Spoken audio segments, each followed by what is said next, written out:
ముఖ్యమంత్రి గారు కొత్త సౌండ్ పెట్టిండి మధ్యన కేసీఆర్ ఉన్నప్పుడేమో మంచిగా పెన్షన్లు రైతు బంధు కళ్యాణ లక్ష్మి టింగు టింగు మన పడుతుండే అకౌంట్లో ఇక ముఖ్యమంత్రి గారు టింగు టింగ్ అంటే కేసీఆర్ గుర్తొస్తుండని చెప్పి టకీ టకీ అంటాడు టకీ టకీ అట పడుతున్నాయి ఆ టకీ టకీ మన పైసలందరికీ అయితే నేను మొన్న సూర్యాపేటకు పోయినా మా జగదీష్ రెడ్డి అన్న ఒక మీటింగ్ పెడితే అడిగి పోయింది మధ్యలో వాళ్ళ ఇంట్లో కొద్దిసేపు ఛాయ్ తాగుతుందుకంటే ఒక లీడర్ ఇంటికి పోయినా పోయేవరకు ఆ లీడర్ ఇంట్లో వాళ్ళ పెద్ద మనిషి వాళ్ళ అమ్మ ఉన్నది అన్న మా అమ్మ ఉన్నదని చెప్పి ఆయన తీసుకుపోయి లీడర్ సాబు పరిచయం చేసిండు నమస్తే అమ్మ బాగున్నారా అన్న ఏం బాగున్నాం కొడుక మొన్ననే నా కొడుకు పెళ్ళయింది ఆ కోడలేమో తెత్తది అనుకున్నా ఏం తెలియదు నారాజు మాట్లాడబట్టే ఏం తెత్తది అనుకున్నావు నేనన్నా ఆ పెళ్ళయి ఇక వచ్చింది కదా ఈ పెన్షను అదే ఇస్తా అన్నాడు కదా 2500 వస్తుందేమో అనుకున్నా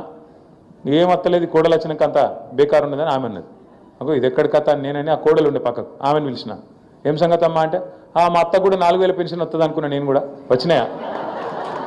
రేవంత్ రెడ్డి అనేటువంటి ఏం చేసిందంటే అత్త కోడల పంచాయతీ కూడా పెట్టిండు కొత్తగా గిద్ద గలీజు ఉన్నది పరిస్థితి అలా